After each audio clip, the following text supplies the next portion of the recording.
اس نے کئی بار اپنی برچی ہاتھ میں لے کر کہا، میں جب مسلمان نہیں تھا تو اس برچی سے میں نے ایک بہت ہی اچھے آدمی کو قتل کیا تھا، اور میں مسلمان ہوا تو اس برچی سے ایک بہت ہی برے آدمی کو قتل کیا۔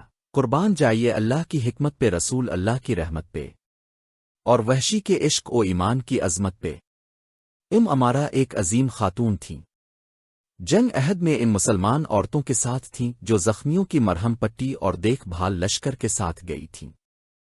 اس لڑائی میں ایسی صورت پیدا ہو گئی کہ میدان پر قریش چھا گئے، انہوں نے رسول اللہ پر پہلے بولنے شروع کر دیے۔ صحابہ کرام نے رسول اللہ کی گرد گھیرا ڈال رکھا تھا، مگر دشمن کے ہے اتنے شدید تھے کہ اب کی محافظوں کا گھیرا ٹوٹ گیا۔ قریش کا ایک آدمی ابن قما رسول اللہ تک پہنچ گیا۔ رسول کریم کے دائیں مصعب بن عمیر تھے اور اس وقت امارہ بھی قریب ہی تھیں۔ انہوں نے جب رسول اکرم کو خطرے میں دیکھا تو زخمیوں کو پانی پلانے اور انہیں اٹھانے کا کام چھوڑ کر رسول اکرم کی طرف دوڑے۔ انہوں نے ایک لاش اشدید زخمی کی تلوار لے لی۔ ابن قما حضور پر حملہ کرنے کے بجائے آپ کے محافظ مصعب کی طرف گیا۔